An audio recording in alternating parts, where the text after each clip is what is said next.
Well, Steve White, Steve RC9. I just want to talk about the whole physical media streaming sort of situation at the moment. Reports of physical media's, death are greatly exaggerated. Physical media has not died. Now, yes, streaming has taken over as the dominant main sort of source of entertainment for, most people. But physical media is not dead. Basically what's happened is the studios and the main chains have abandoned DVDs and physical media, but that just means it's been picked up by boutique companies who know how to profit from this and work within their fan bases and give fans what they really want. So we actually have, I think, more titles being released per month now than we had before at that, like the peak of DVD sales. And I just really wanted to point that out and talk about that for a minute, because I'm glad that physical media hasn't died and isn't dying, because I kind of started to believe it for a minute, because like everyone else, I started to see, the shelf space decline and see studios not releasing stuff. And then I realized that, a lot of these titles are still being released on boutique stores, online and so forth. And it's just really great to realize that they're actually doing well. And some things have even come back, like, vinyl, that came back a while ago. Now cassettes have sort of come back as a collector's thing. And that's sort of what's happened with DVD. It's still the biggest selling thing, more so than Blu-ray and 4K, because no one really needs 4K. Very few people have a screen big enough to need 4K resolution. 1080, it's good, but a lot of people don't care.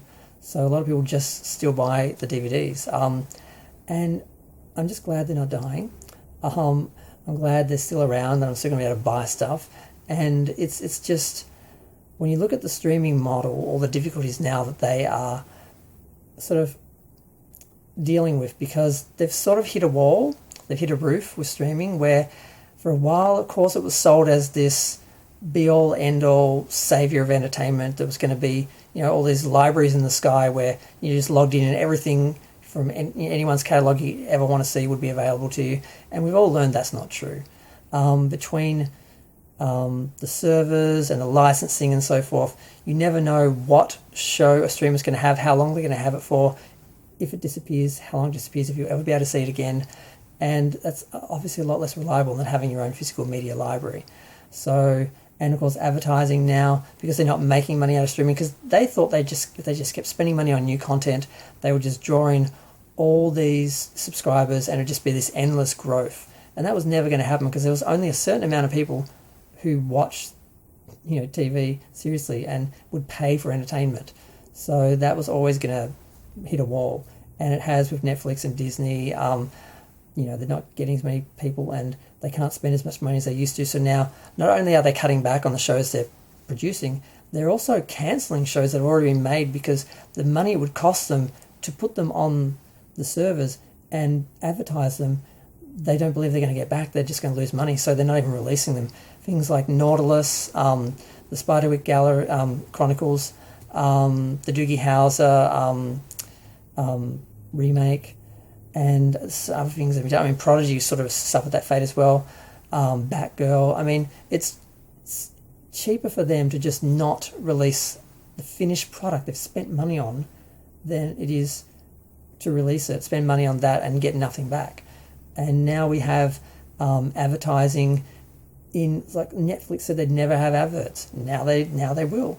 You have to pay to not have adverts, or you pay for an advertising tier, because they realise they need the advertising money back, just like they had in, commercial TV and syndication and all of that. They need that money, because I don't think none of them are profitable. None of them are making any money out of streaming. So it's fascinating to see how that's gone, to see how people respond to it.